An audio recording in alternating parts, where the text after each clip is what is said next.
farmacología del aparato respiratorio.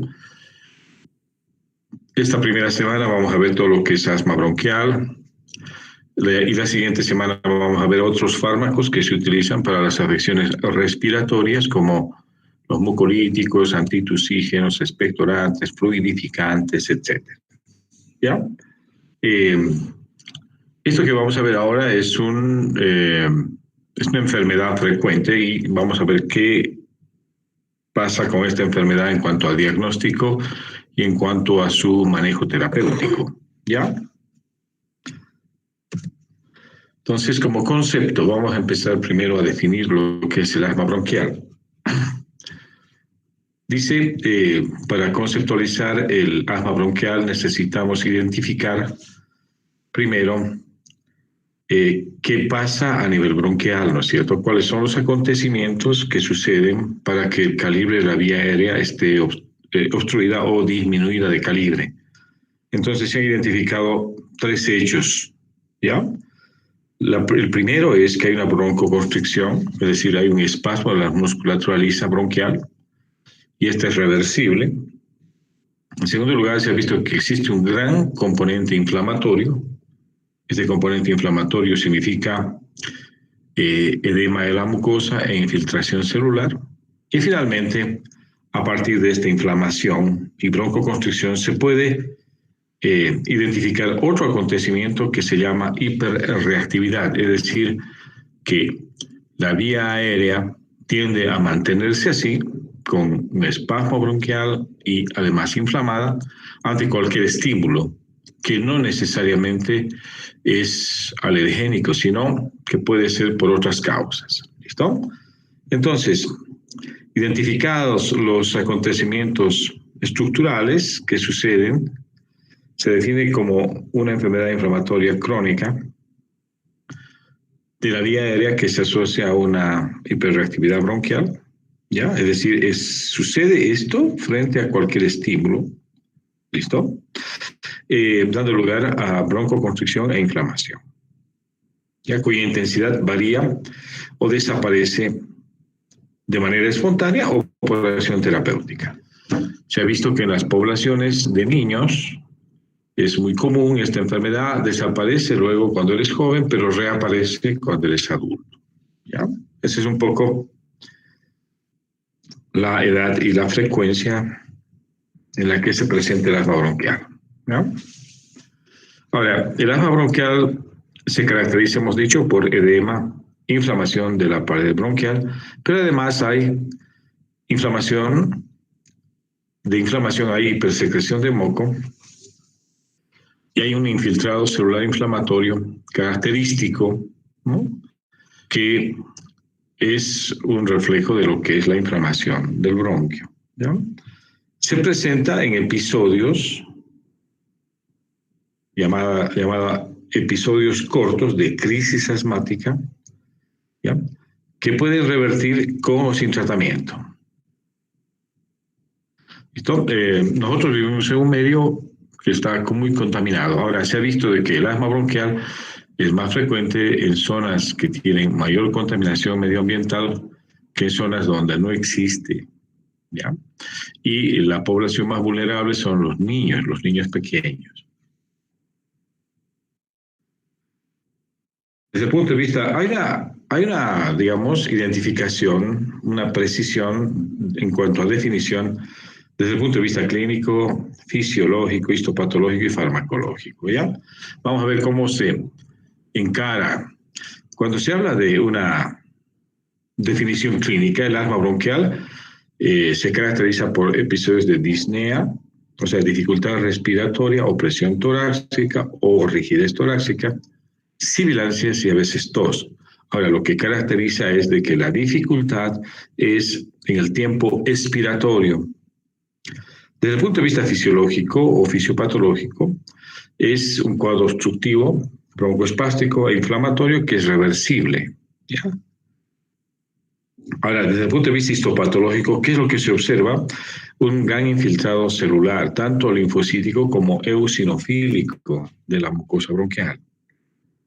Y desde el punto de vista farmacológico, ¿cómo se puede definir que todo este episodio es reversible cuando se administra fármacos beta-2 agonistas u otros asociados a los beta-agonistas. Esta imagen nos refleja, digamos, una vía aérea, la comparación de lo que es una vía aérea normal y una vía aérea con broncoconstricción, ¿ya? Y además, edema, inflamación severa, edema, infiltración celular. Y ustedes ven de que el lumen, el calibre de la vía aérea está totalmente disminuido, ¿ya? Entonces, ¿cómo podemos definir la crisis asmática? Hemos dicho que cuando hay episodios sintomatológicos es que se define como crisis asmática, ¿ya? Entonces, la crisis asmática es un episodio agudo que se caracteriza por estos signos y síntomas, ¿ya? Dificultad respiratoria o disnea, tos, a veces puede no presentarse, puede no ser un síntoma muy llamativo, pero sí hay dificultad respiratoria, sibilancias, rigidez torácica y disminución del flujo de aire, ¿ya? Cuando se evalúa el episodio asmático, se ven valores espirométricos, ¿ya? Y este parámetro, el flujo expiratorio máximo, o volumen de esfuerzo, llamado BEF1, es un parámetro muy sensible, ¿listo? Entonces, fíjate, hay tos, hay sibilancias, hay disnea, hay opresión torácica, y como te digo, esto en episodios, o sea, en crisis, ¿ya? Entonces es importante precisar cuáles son los acontecimientos fisiopatológicos, ¿ya? Y cuando hablamos de acontecimientos fisiopatológicos, vamos a ver que existe una secuencia, la llamada secuencia clásica del asma, ¿ya? Dice, desde el punto de vista fisiopatológico, es una enfermedad inmunitaria mediada por la inmunoglobulina E, ¿ya? Esa inmunoglobulina E se produce por exposición a alergenos que se unen a receptores específicos, ¿no? Que están ubicados en la superficie de las membranas de los mastocitos, ¿ya? Y a su vez, también estos alergenos producen activación de eosinófilos e linfocitos auxiliadores de tipo 2, ¿ya? Y los linfocitos innatos también de tipo 2, identificados como TH2, los auxiliadores linfocitos, y los innatos de tipo 2, ¿no? Las ILC2, ¿ya? Ahora, la vía respiratoria, la vía aérea en un sujeto con asma está llena de células cebadas, o sea, tiene mayor cantidad de células cebadas o mastocitos. Esto está condicionado por mecanismos inmunitarios, mecanismos genéticos, ¿ya? Y obviamente, cuando se unen estos alergenos a los mastocitos, inmediatamente aumenta la síntesis y la liberación de mediadores de la broncoconstricción, ¿ya? Y estos son productos que, como la histamina, la triptasa, los leucotrienos CD4, el C4 y el D4, ¿ya? Y la prostaglandina D2. Estos son los encargados de producir broncoconstricción, vasodilatación y fuga microvascular y edema por exudación plasmática, ¿ya? Y todo esto caracteriza a lo que se llama la respuesta asmática temprana. O sea, este primer episodio es ocasionado por la liberación de estos mediadores. Esto se llama respuesta asmática temprana. Esto es lo que clásicamente desencadena una crisis aguda de asma, ¿ya? Pero también se ha identificado que después de este acontecimiento llamado respuesta temprana, 3 a 6 horas hay una respuesta llamada asmática tardía, ¿ya? Y esto está dado ya por la infiltración de células inflamatorias de la mucosa y lo que se llama incremento de la reactividad bronquial, ¿ya? De esta respuesta asmática tardía Son responsables las citocinas producidas por los linfocitos llamados estos Th2, ¿ya? Llamados auxiliadores, donde se produce gran cantidad de interleucina, por ejemplo, estas IL-5, IL-9 y la 13, ¿ya? Estos acontecimientos son los responsables de la llamada respuesta asmática tardía que se presenta 3 a 6 horas después. Muy bien, seguimos analizando la fisiopatología. Dice, esto se ha visto que es característico del asma, ¿ya? Un incremento notable de mastocitos en el músculo liso de la vía respiratoria. Por eso es que la primera respuesta que sucede siempre es la broncoconstricción, ¿ya? Ahora, se establece a la larga un proceso inflamatorio crónico y esto está mediado por la liberación de gran cantidad de mediadores. Se han identificado más de 100, ¿ya? Además, factores de crecimiento que salen desde el epitelio de la vía respiratoria. Y este proceso inflamatorio crónico ocasionado, el encargado de remodelar el bronquio, o sea, establecer cambios estructurales, ya que a la larga pueden llevar a una enfermedad pulmonar obstructiva crónica. ¿Ya? Ahora, hay algo que desconcierta. Dice, si bien este modelo que hemos explicado es la típica reacción antígeno-anticuerpo, dice que la mayor parte de las crisis asmáticas no son desencadenadas por la inhalación de alergenos, sino por otras causas llamadas infecciones virales, ¿no? Sustancias químicas, físicas, ¿estamos? Y estos quizás no están identificados como alérgenos, pero actuarían como tales, digamos, ¿ya?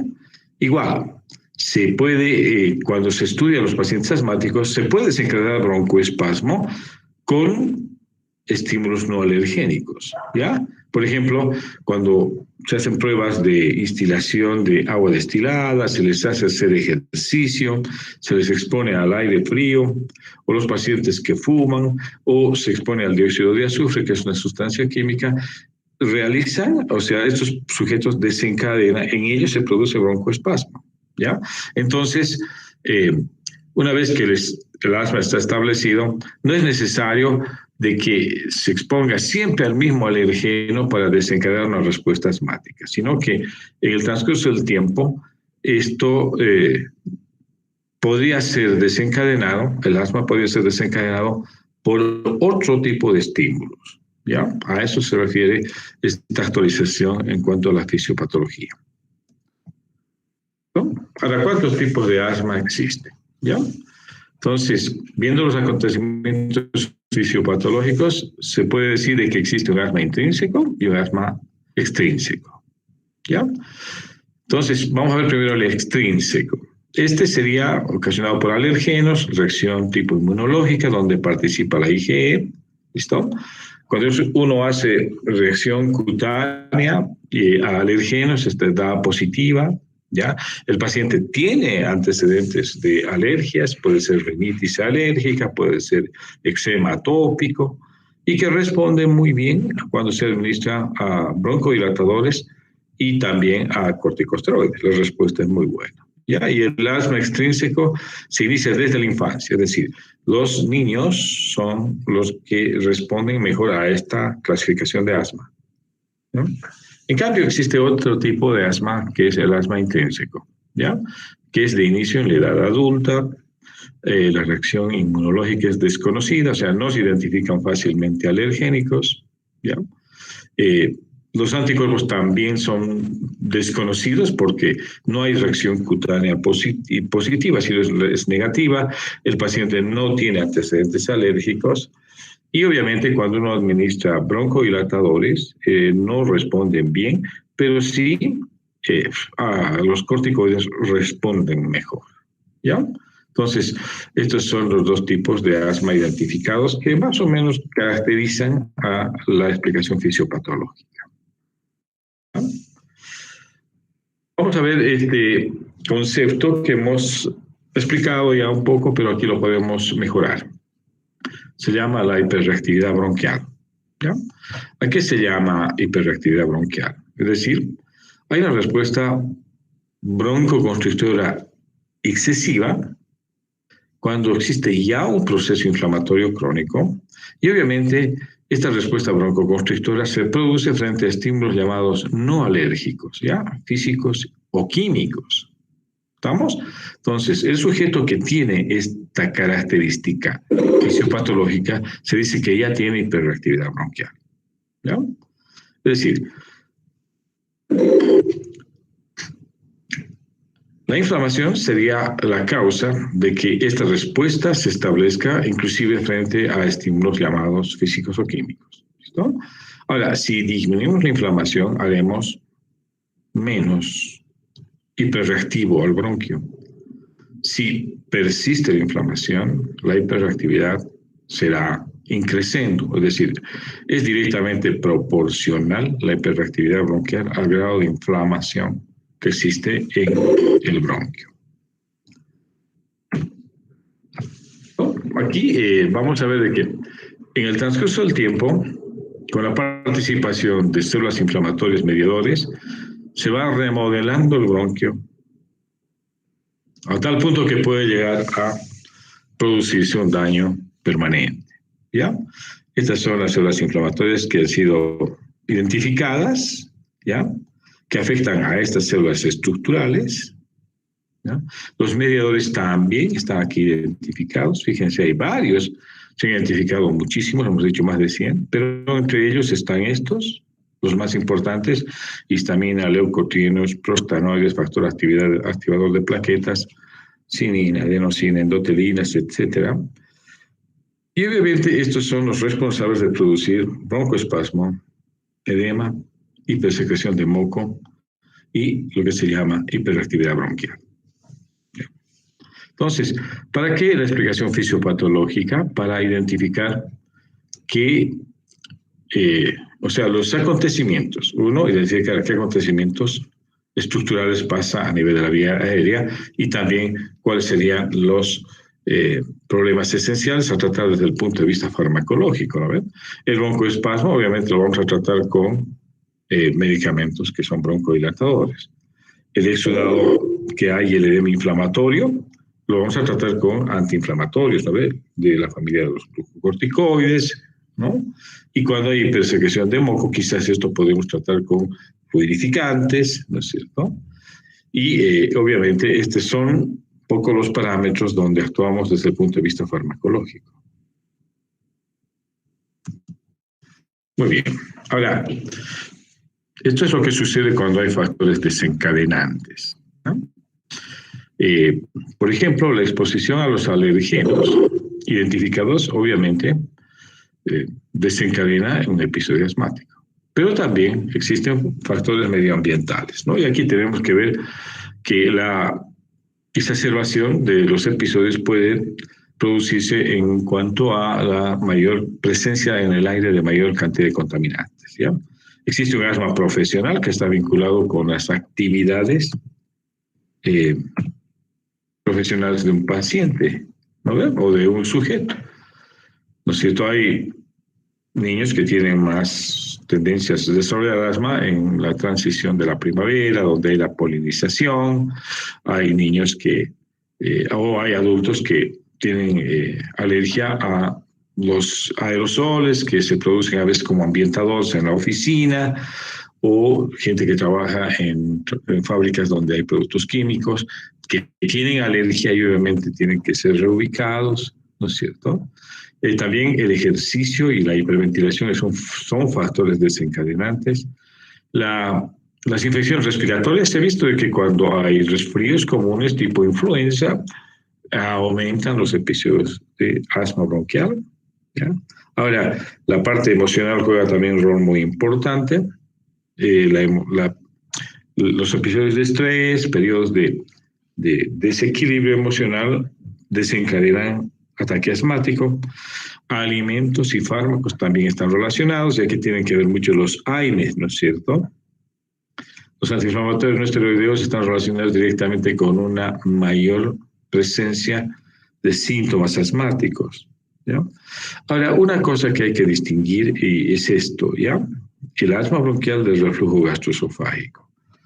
Esto, eh, cuando un paciente presenta sintomatología en la vía aérea, hay que descartar la presencia del reflujo gastroesofágico. El reflujo gastroesofágico da faringitis, da laringitis y puede desencadenar a veces una respuesta asmatiforme, ¿ya? En individuos, sobre todo con malos hábitos alimentarios, que tienen sobrepeso, donde el esfínter esofágico inferior no funciona adecuadamente y permite un reflujo que es patológico, que produce esofagitis y a veces produce, como les digo, sintomatología a nivel respiratorio que hay que descartar siempre cuando el sujeto es sobre todo adulto y cuando el sujeto tiene sobrepeso, ¿ya? También la menstruación y el embarazo puede desencadenar mayor predisposición a desarrollar crisis asmáticas y obviamente la contaminación medioambiental, ¿no? Aquí en Cochabamba les comentaba a los estudiantes, no había hace 20 años atrás, 30 años atrás, la cantidad de asmáticos que hay actualmente, ¿ya? Y esto tiene que ver mucho con la contaminación medioambiental. A medida que se ha ido sobrecargando el aire de contaminantes, han ido apareciendo más y más pacientes asmáticos. Miren, este es un gráfico que nos explica qué factores agudizan o desencadenan asma, y hay múltiples factores, ¿no? Cuando hablamos de medicamentos, ¿no? Los beta bloqueantes y los medicamentos antiinflamatorios no esteroideos están ahí, ¿ya? Los cambios bruscos de temperatura, ¿no es cierto? Aire frío, calor, o salir del calor de un ambiente caliente al frío de la calle puede desencadenar un episodio asmático. También los alergenos, ¿no es cierto? La presencia de mascotas. A mucha gente le gusta tener mascotas, perritos, gatitos, loritos, ¿no es cierto?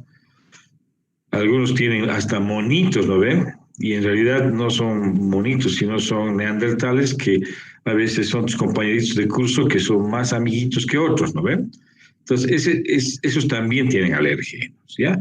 La caspa del pelo animal, los ácaros, etcétera, que pueden traer o acumular alérgenos, ¿ya? El estrés emocional, ¿no? Los aditivos alimentarios. Hoy en día la alimentación en realidad de todos, ¿no? De los niños en población escolar y de gente que trabaja, es la comida rápida, ¿no? Y esta comida rápida tiene muchos aditivos, ¿no? Preservantes, edulcorantes y conservantes artificiales, ¿ya? Y obviamente estas son sustancias químicas que pueden actuar como alérgenos. Hemos dicho el reflujo gastroesofágico, ¿ya? Fíjate, irritantes y contaminantes ambientales, ¿no ven? Como los que se producen producto de la combustión de hidrocarburos, los agentes químicos, ¿ya? El tabaco. Luego hay esto, ¿ya? La sinusitis. Es una inflamación de los senos paranasales que puede estar relacionado con episodios asmáticos, ¿ya? Esto a veces se diagnostica sinusitis en pacientes que tienen rinitis alérgica y obviamente esto condiciona y desencadena episodios asmáticos, ¿ya? Hemos dicho las infecciones virales estacionarias, el ejercicio y estos factores endócrinos, ¿ya? Entonces, fíjate, muchos son los factores relacionados con la enfermedad. Muy bien, desde el punto de vista clínico, ¿cómo se clasifica el asma? Fíjate, hay un asma llamado intermitente, hay un asma leve persistente, hay un asma moderada persistente y un asma grave persistente, ¿ya? O sea, existirían 4 estadios, si ustedes quieren, o formas clínicas de presentación, ¿ya? Veamos a qué se refiere cuando nosotros tratamos de estadificar o tratamos de identificar el cuadro clínico que estamos enfrentando. Primero, antes de entrar a detallar esto, hay que decir que un paciente sintomático respiratorio que viene al consultorio debe ser evaluado clínicamente. pero también debe ser sometido a exámenes complementarios, ¿ya? Y en esto hay muchos exámenes que juegan un rol muy importante para identificar la anomalía estructural o digamos, el desorden inmunológico que puede tener un paciente asmático, ¿ya? Y en esto la espirometría juega un rol muy importante. La espirometría es quizás el estudio de primera mano que nos permite evaluar, junto con los signos y síntomas, la modalidad que estamos enfrentando, ¿ya? Fíjate, entonces, ¿cómo se clasifica clínicamente? Primero, el asma intermitente, ¿ya? ¿A qué se refiere? Cuando los síntomas se presentan menos de una vez por semana, las exacerbaciones son leves, generalmente no son crisis muy agudas, y los síntomas nocturnos se presentan menos de una vez o máximo 2 veces al mes, ¿ya? Cuando hablamos de esto, de volumen expiratorio forzado, en el primer segundo, o llamada también flujo expiratorio máximo, tiene un valor mayor a 80%.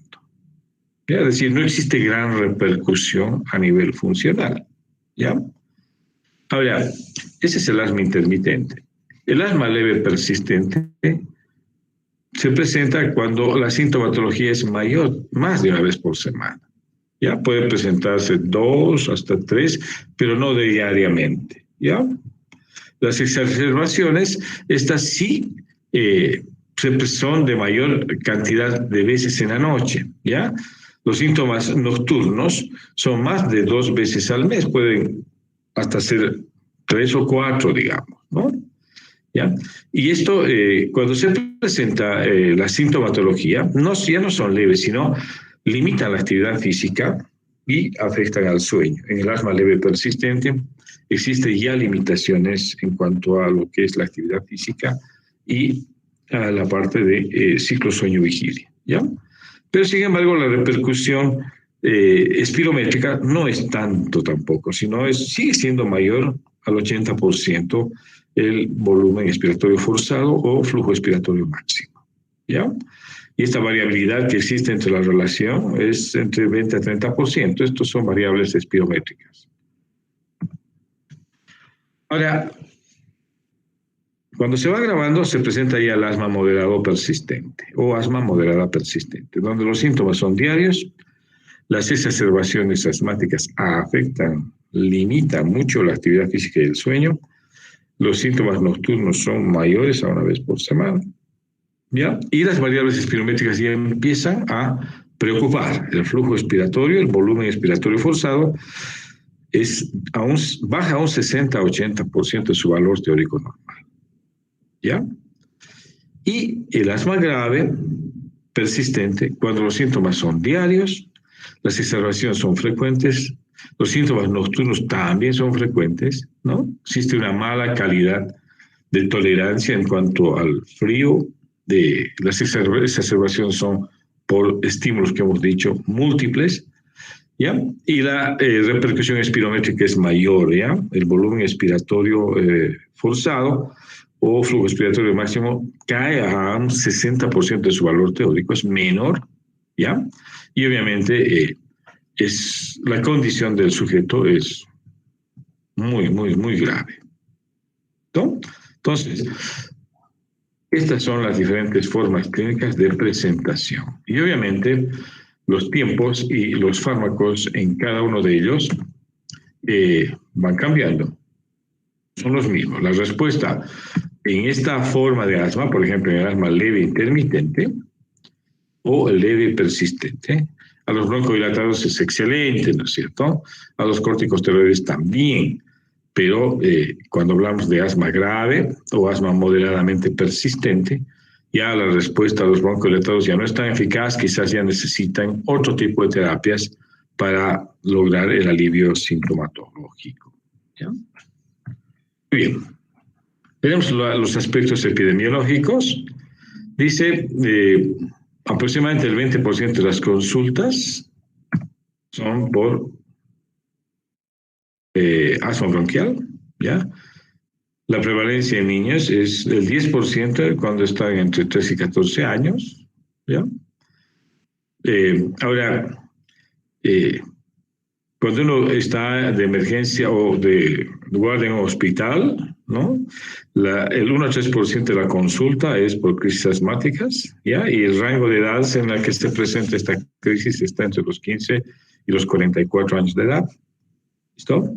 Hemos dicho que los niños y los adultos son los que, digamos, tienen mayor prevalencia, ¿ya? Es más en hombres que en mujeres cuando hablamos de niños, pero en ancianos se presenta tanto en hombres y en mujeres con la misma frecuencia, ¿ya? Es interesante, ¿no? Aparece en la niñez, desaparece cuando eres adulto joven, pero reaparece en la edad adulta, ¿ya? ¿Y qué factores se han identificado que contribuyen al asma? Hay factores inherentes, hay causales y hay contribuyentes, ¿ya? Entonces, fíjate, hay bastantes factores, ¿no? Alteraciones genéticas, historia familiar de la enfermedad, la hiperrespuesta que puede presentarse ante diferentes estímulos, ¿ya? La atopía, o sea, antecedentes de dermatitis atópica, ¿no es cierto? Los factores causales que hemos identificado y los factores contribuyentes, ¿no? Que son internos, externos y algunos factores que van sensibilizando también, ¿no? Llamados sensibilizantes ocupacionales. Muy bien, es interesante esto, ¿ya? Hay una variación circadiana en cuanto al tono vasomotor en el bronquio, ¿ya? Es mayor el tono en la noche y menos es en la mañana, o sea que de noche este tono está aumentado porque el nivel plasmático de histamina es mayor, ¿ya?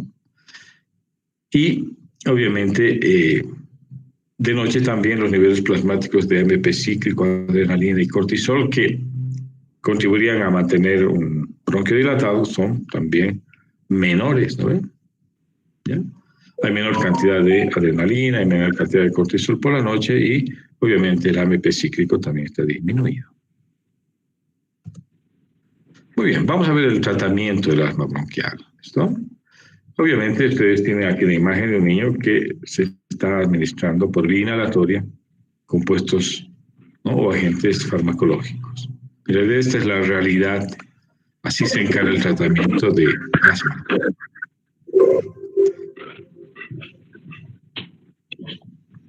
Muy bien. Pero un ratito, vamos a ver. Ya.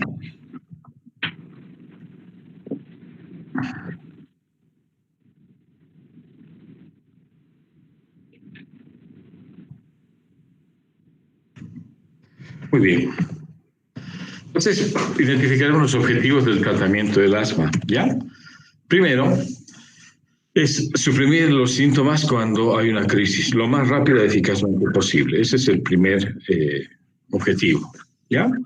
Luego está la parte preventiva, es decir, hay que prevenir la aparición de las crisis y esto se hace con medidas no farmacológicas y obviamente se pueden utilizar también fármacos, ¿ya? Luego, otro objetivo es mantener la función respiratoria cercana a la normalidad. Mientras mantengamos al paciente con adecuado peso, con una adecuada nutrición, con un adecuado régimen de ejercicio, obviamente tendremos menos problemas funcionales, ¿ya? Ahora se habla de mejorar la calidad de vida, obviamente posibilitando una vida saludable, digamos, ¿no? En cuanto a actividades laborales, la cultura deportiva y que si se divierte, que se divierta sanamente, ¿no? Ahora, identificar si existe o no hiperreactividad bronquial para, obviamente, tratar de evitar aquello que desencadena esta respuesta asmática, ¿ya? Y a largo plazo es mucho más ambicioso quizás el objetivo. Es evitar de que haya remodelación bronquial y obviamente el paciente llegue a terminar con una EPOC, ¿no es cierto? ¿Estamos? ¿Ya? Ahora, cuando nosotros vamos a establecer una terapia, tanto no farmacológica como farmacológica, tenemos que individualizar mucho la farmacoterapia de tal manera que los objetivos se cumplan, ¿ya? De que el costo y el beneficio se impongan sobre el daño o el efecto secundario. Entonces, en cuanto al control ambiental, esto, aunque ustedes no crean, juega un rol muy importante, ¿ya? Sobre todo en el tema de modificar el entorno o los hábitos que tiene un paciente, ¿ya?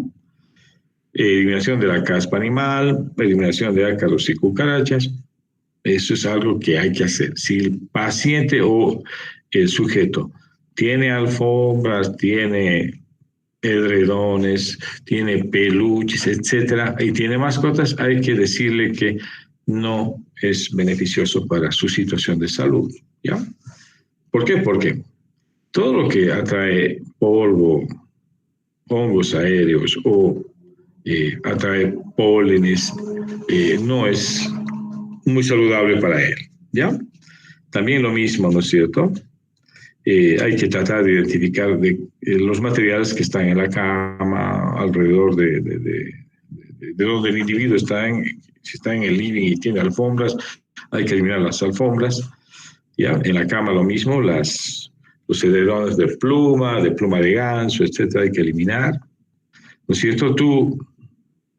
Es interesante, yo veo que hay personas que les encanta, y son los asmáticos justamente, la cantidad de peluches, almohadas, almohadones y felpas por ahí, por todo lado. Yo digo, les gusta vivir alrededor de almohadas y almohadones y felpas y osos de peluche y bichos de peluche, ¿no es cierto? Entonces, todo eso hay que eliminar. Si existe hábitos como el consumo de tabacos, también hay que evitar. Esos ambientadores que les digo que ponen a las oficinas o se pone a la casa, también hay que tratar de evitar, ¿ya? Y obviamente que todos los lugares estén bien ventilados y no haya humedad y obviamente bajas temperaturas, ¿ya? Evitar ciertos medicamentos y estos derivados que son compuestos químicos que están a veces en los limpiadores de retrete o desengrasantes o jabones que utilizamos o quitamanchas, también hay que tratar de evitar que el paciente se exponga, ¿ya? Muy bien, entonces vamos a ver qué metas tenemos que cumplir en el tratamiento del asma. Fíjate, hay una cantidad de fármacos que son antiinflamatorios y fármacos que están relacionados a la disminución o reversión del broncoespasmo, ¿ya? Fíjate, entre los primeros, que son los que atacan al espasmo bronquial, o sea, disminuir el broncoespasmo, tenemos los agonistas de los receptores beta adrenérgicos o simpáticos miméticos, digamos así, algunos son no selectivos, otros son selectivos. Un segundo grupo llamados metilxantinas, ¿ya? Y un tercer grupo llamados anticolinérgicos, ¿ya? Estos disminuyen el broncoespasmo. Ahora, ¿quiénes se encargan de reducir la inflamación de las vías respiratorias? ¿Ya? Aquí están los corticosteroides o los glucocorticoides, ya que también algunos son sistémicos, otros son inhalados. Hay inhibidores de los leucotrienos, ¿ya? Un gran grupo de fármacos, ¿no? Sapilucat, montelukast, etc. Las cromonas, que son estabilizadores de membrana, ¿ya? Como el cromolin sódico, nedocromil, ya vamos a ver después. Y esto que es una terapia innovadora, todavía de alto costo, pero que está yendo bien. Los inhibidores de inmunoglobulina E. ¿Ya? Entonces, estas son las metas y los recursos farmacológicos. Entonces, fíjate, aquí están. ¿Cuál es para quién, no ven? Este grupo para broncodilatar, o sea, tratar de hiperreactividad bronquial, ¿no es cierto? Y broncodilatar. Este otro grupo también reduce la inflamación y obviamente disminuye la reactividad bronquial, lo que les hace útiles en el manejo de los componentes fisiopatológicos del asma. Tanto los broncodilatadores como los fármacos que actúan en la inflamación hacen que la obstrucción bronquial sea reversible y pueda aliviarse cuando se administran oportunamente. ¿Ya? En cuanto a la inmunoterapia, aquí está, vamos a hablar un poquito de este tema. Cuando uno trata de desensibilizar a un paciente, puede hacer una administración, esto es cuando los alergenos son conocidos, se puede hacer una administración gradual, digamos, de los agentes a los que se tiene alergia para desarrollar, ¿no es cierto?, anticuerpos protectores, ¿ya?, y que cambien la conducta de la respuesta inmunológica, ¿ya? El objetivo es reducir los síntomas y mejorar esto llamado hiperreactividad bronquial, ¿ya? Se instilan bajo la piel y se hace de manera progresiva, pero obviamente bajo supervisión médica estricta, ¿ya? Son tratamientos prolongados. Lo que hay que tratar de evitar es esto, ¿no ve?, de que haya anafilaxia, ¿no? Porque cuando uno de manera no controlada se expone repetitivamente a un agente al que le tienes alergia, puedes hacer una anafilaxia. Pero si estás en una inmunoterapia controlada, esto se reduce al mínimo, ¿no es cierto? Muy bien. Entonces, la clasificación que más les gusta, ¿no es cierto? Mira, las drogas broncodilatadoras, el primer grupo que vamos a ver son los agonistas beta-2 adrenérgicos, ¿ya? Y entre estos tenemos varios que son no selectivos y muchos que sí son selectivos, ¿ya? Este es un listado de fármacos, ¿no?, y sus presentaciones que a veces hay que considerar. La adrenalina, por ejemplo, es un simpático mimético no selectivo que tiene también acción alfa, ¿ya? Puede ser administrado por vía inhalatoria o vía parenteral o inyecciones subcutáneas. Es no selectivo. El isoprotenolol es un beta no selectivo porque tiene beta 1 y beta 2. Se administra por vía inhalatoria y por vía parenteral, ¿ya? Y estos que son ya los selectivos, como el salbutamol, el frenoterol, el procarterol, vienen ya por vía inhalatoria. Y primero, el salbutamol también viene por vía oral, pero el fenoterol, el procarterol, el clenbuterol, el levalbuterol, el metaproteninol, el pirbuterol son inhalatorios, ¿eh? Hasta llegar a la terbutalina, que también viene en 3 presentaciones. Es selectivo también, ¿no?, pero también viene además por vía inhalatoria, por vía oral y parenteral, ¿ya? Ahora, el salmeterol, el formoterol, el vanbuterol y el tolbuterol vienen por vía inhalatoria. Lo que quiere decir es de que muchos de estos compuestos son utilizados por vía inhalatoria para evitar los efectos sistémicos, ¿ya? Esta es una clasificación de los agonistas beta-2, ¿ya? Cuando hablamos de las xantinas, ¿no?, hablamos de un compuesto llamado teofilina, anhidra, ¿ya? Y algunas variantes o derivados de la teofilina en forma parenteral como la aminofilina, ¿ya?, que es una teofilina con etilendiamina, ¿ya? Muchos de estos compuestos vienen en forma oral y en comprimidos de liberación prolongada, ¿listo? Y también vienen por vía parenteral como la aminofilina. Además, dentro de este grupo está también el roflumilast, que es de presentación oral, y la difilina, que es también de presentación oral, ¿ya? Estos son el grupo de las xantinas, que son también eficaces broncodilatadores, ¿ya? Y finalmente tenemos el tercer grupo de fármacos, que son el impratropio y el tiotropio, ¿ya? Estos se administran por vía inhalatoria. El componente vagal del broncoespasmo se maneja muy bien con estos fármacos llamados derivados de la atropina, como el impratropio y el tiotropio, ¿ya? Obviamente tienen mejor desempeño cuando el paciente tiene enfermedad pulmonar obstructiva crónica, es decir, el proceso es crónico, pero también se utilizan en algunas otras formas de asma, como vamos a ver, ¿ya? Y cuando vemos las drogas antiinflamatorias, el segundo gran grupo de fármacos, vamos a ver que aquí están los corticoides, ¿ya? Muchos de ellos se administran por vía sistémica y algunos por vía inhalatoria también. Otra vez resalta la vía inhalatoria primero, ¿ya? Y hay una razón, ¿listo? Porque la vía inhalatoria ha permitido un mejor manejo de estos compuestos sin repercusiones sistémicas. ¿Por qué? Porque es posible llegar a la vía aérea de manera directa y evitar los efectos sistémicos perjudiciales de los corticoides, ¿ya? Se mencionan algunos, digamos, la beclometasona, la budesonida, la fluticasona en la vía inhalatoria, la flunisolida, la triamcinolona y la mometasona.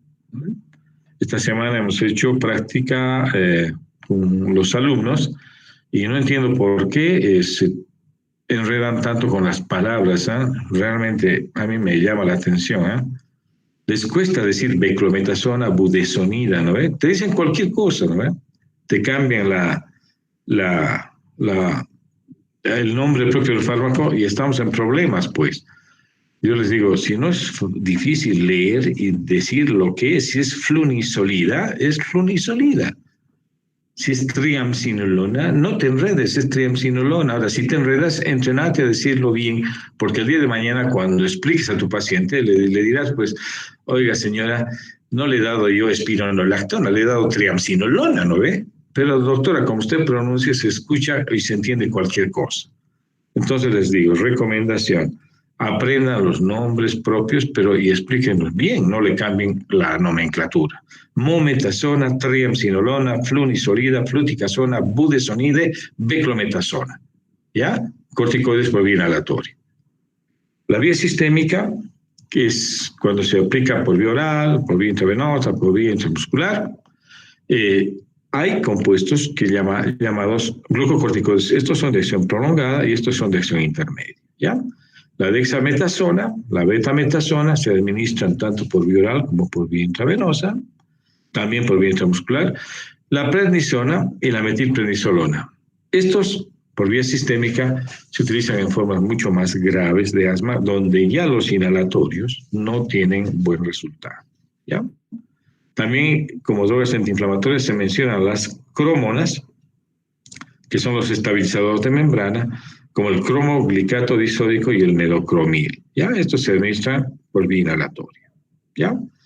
Luego, en un tercer grupo, tenemos los agentes antileucotrienos, ¿no ven?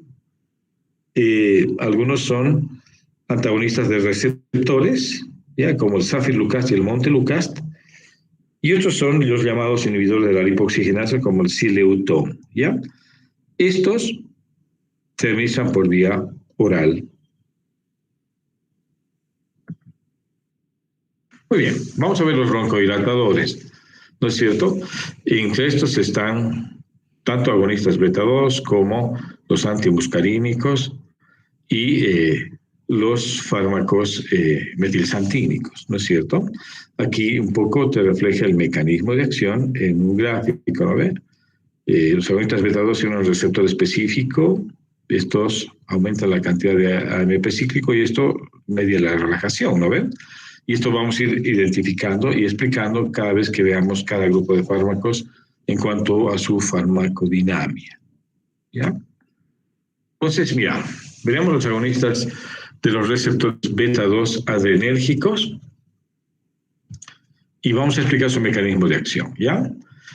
Estos son potentes relajadores de la musculatura lisa bronquial a través de incremento del AMP cíclico, ¿ya?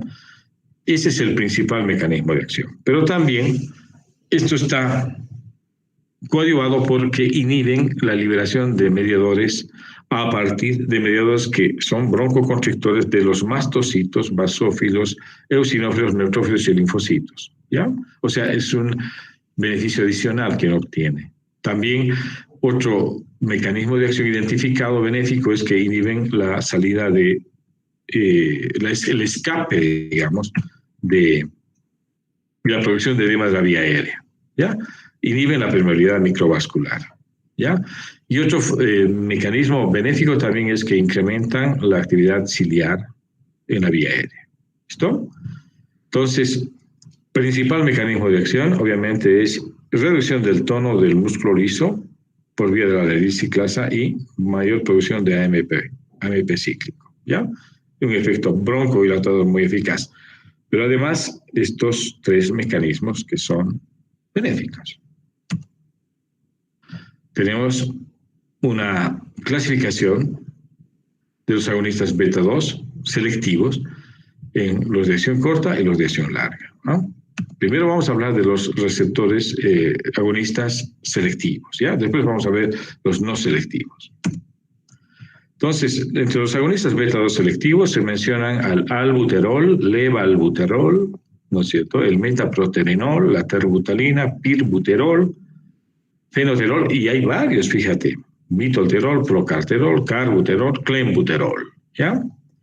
Estos son de acción local, o sea, se administran por vía inhalatoria y responden, o sea, muy bien a una terapia de aguda, o sea, de exacerbación aguda. O sea, se utiliza muy bien en este contexto, ¿ya? El efecto se produce en 1 a 15 minutos, ¿ya? Y la broncodilatación que dura más o menos aproximadamente entre 2 a 6 horas, ¿ya? Algunos de estos compuestos también se pueden administrar por vía oral, como la terbutalina, hemos dicho, ¿no es cierto? Y la terbutalina, cuando se administra por vía oral, tiene mayor duración de tiempo, entre 4 a 8 horas, ¿ya? Ahora, ¿hay agonistas beta-2 selectivos de acción larga? Sí. Entre estos tenemos el salmeterol, el formoterol, el bambuterol y el tulobuterol, ¿ya? Estos producen una broncodilatación por más de 12 horas, ¿ya? Algunos de estos están identificados como agonistas parciales o agonistas completos por su mecanismo de acción. Muy bien. Entonces, el resultado es de que administrando agonistas beta-2 selectivos tenemos una muy buena relajación de la vía aérea, ¿no es cierto? Y esto tanto desde la tráquea hasta los bronquiolos. ¿Listo? Y además que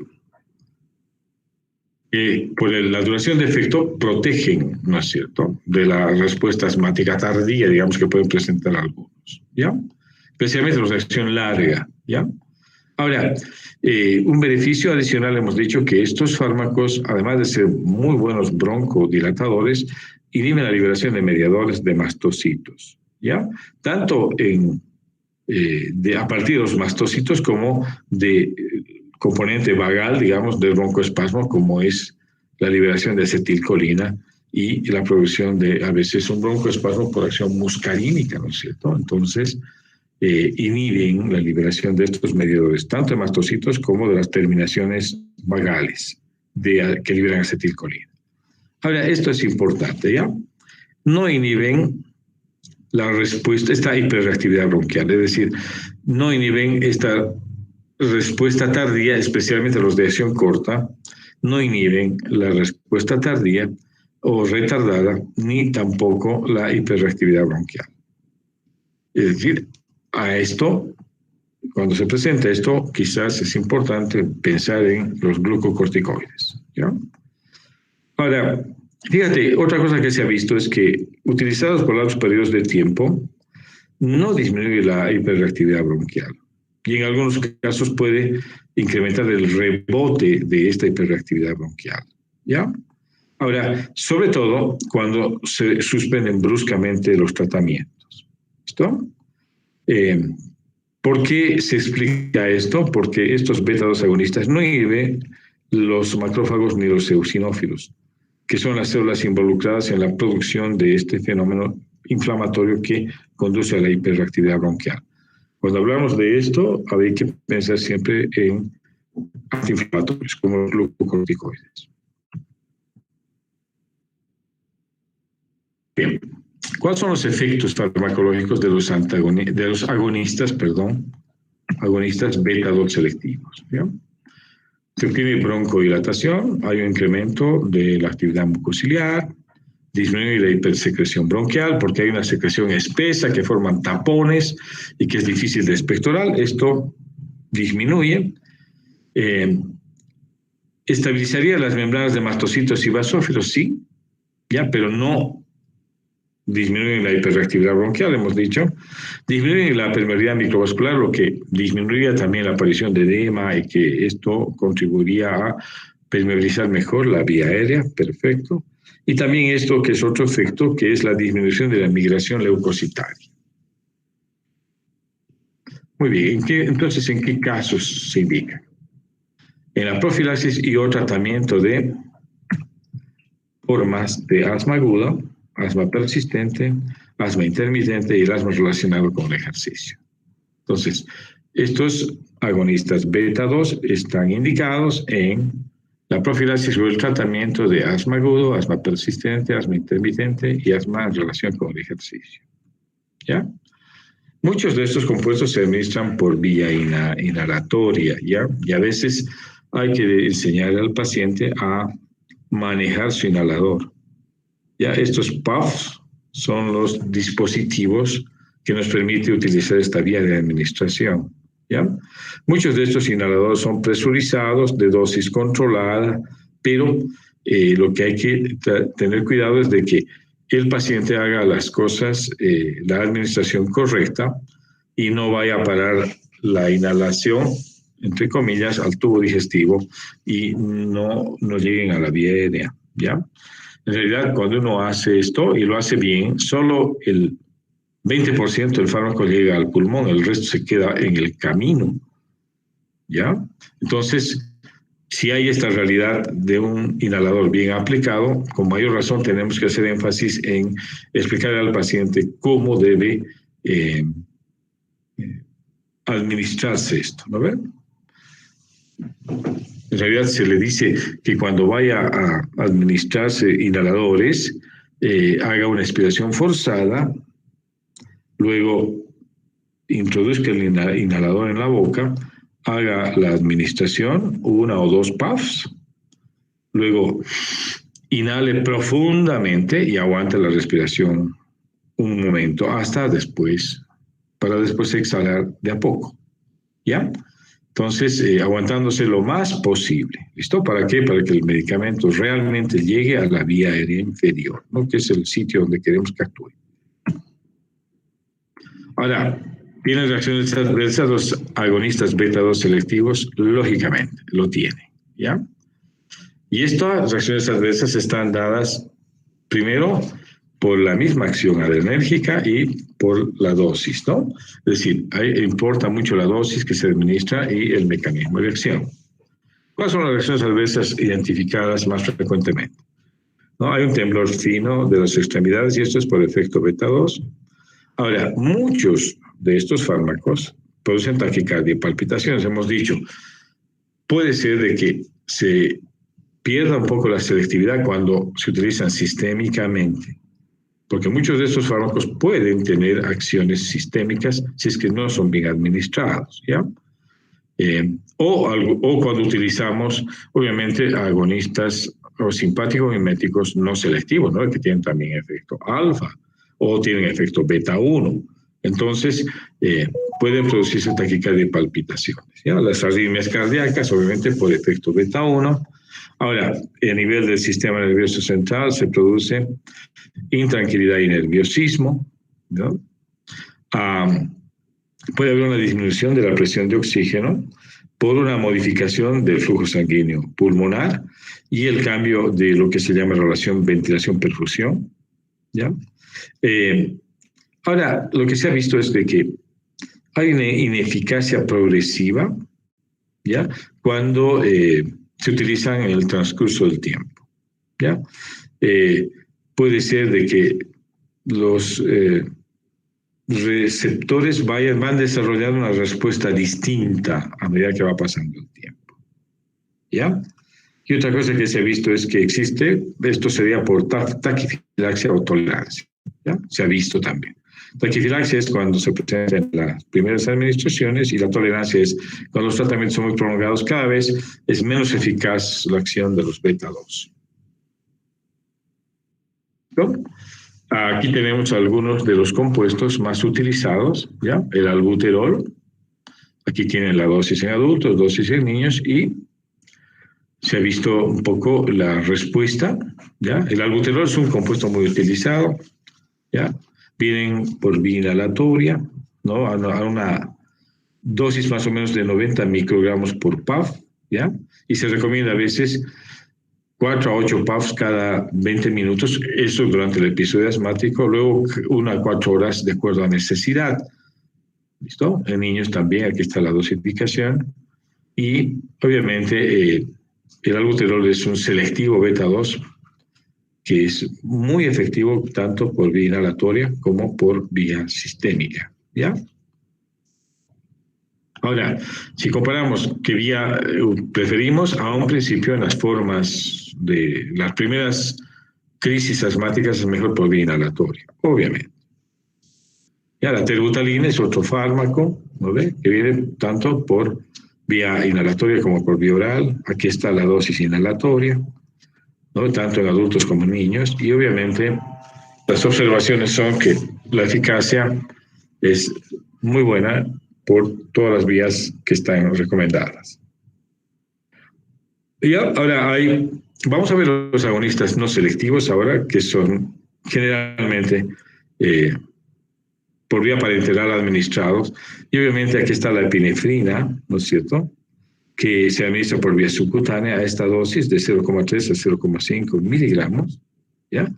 Generalmente se recomiendan 3 dosis diarias, tanto en el adulto como en el niño, y obviamente puede también ser administrada por vía inhalatoria, pero una vía u otra es igual, digamos. La eficacia es la misma tanto por vía parenteral como por vía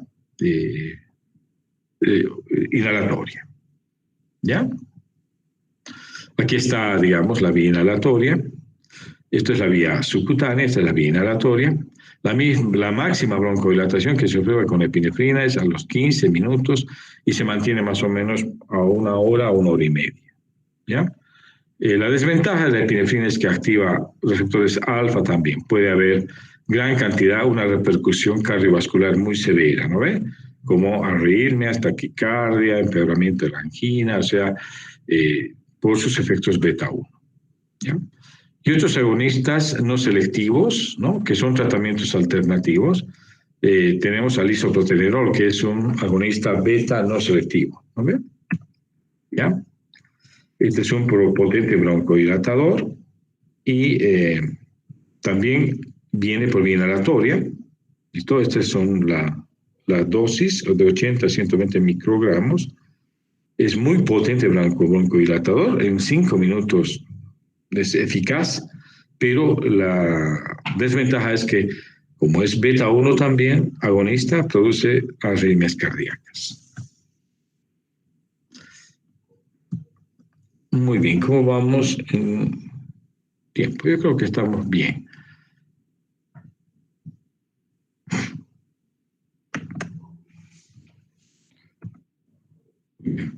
Vamos a ver los estimulantes beta-2, qué aspectos positivos tienen en el uso asmático y qué aspectos negativos, ¿ya? Es decir, esto ya evaluando la eficacia clínica, ¿no ven? Entre los aspectos positivos que tienen los estimulantes beta-2, estos, dice, son muy eficaces de acción inmediata por vía inhalatoria, ¿ya? Ahora, otro aspecto positivo es de que, si bien hay tolerancia, esta es mínima cuando se usa de manera prolongada, ¿ya? Esto está respaldado por estudios. Luego, un aspecto positivo es que también inhiben la degranulación de mastocitos, lo que se actuarían también como estabilizadores de membrana, ¿ya? Y otro aspecto positivo es que el salmeterol puede usarse en el asma nocturno, es decir, algunos de estos pueden utilizarse en el asma nocturno, ¿ya? Ahora, tienen aspectos negativos también, ¿ya? No inhiben la respuesta inflamatoria tardía, o sea, no son muy eficaces, ¿ya? Entonces, esta hiperreactividad bronquial no se disminuye con el uso de estimulantes beta. Ahora, si se suspende bruscamente la administración de los agonistas beta, aumenta la hiperreactividad bronquial, ¿ya? Un aspecto negativo es de que su vida media es corta, especialmente cuando utilizamos los de acción corta, y se deben utilizar cada 4 o 5 horas, repetir la administración. Y también los efectos adversos es que pueden causar taquicardia, o sea, efectos beta que no son los buscados, ¿no ven? Pueden producir también hipocalemia, en algún caso pueden producir hipotensión, ¿ya? Especialmente cuando se administran por vía oral o parenteral, es decir, una vía sistémica. Estos son los aspectos negativos. Muy bien, yo creo que acá vamos a quedar. Mañana vamos a ver el tema de las metilxantinas, que son otros broncodilatadores, ¿ya?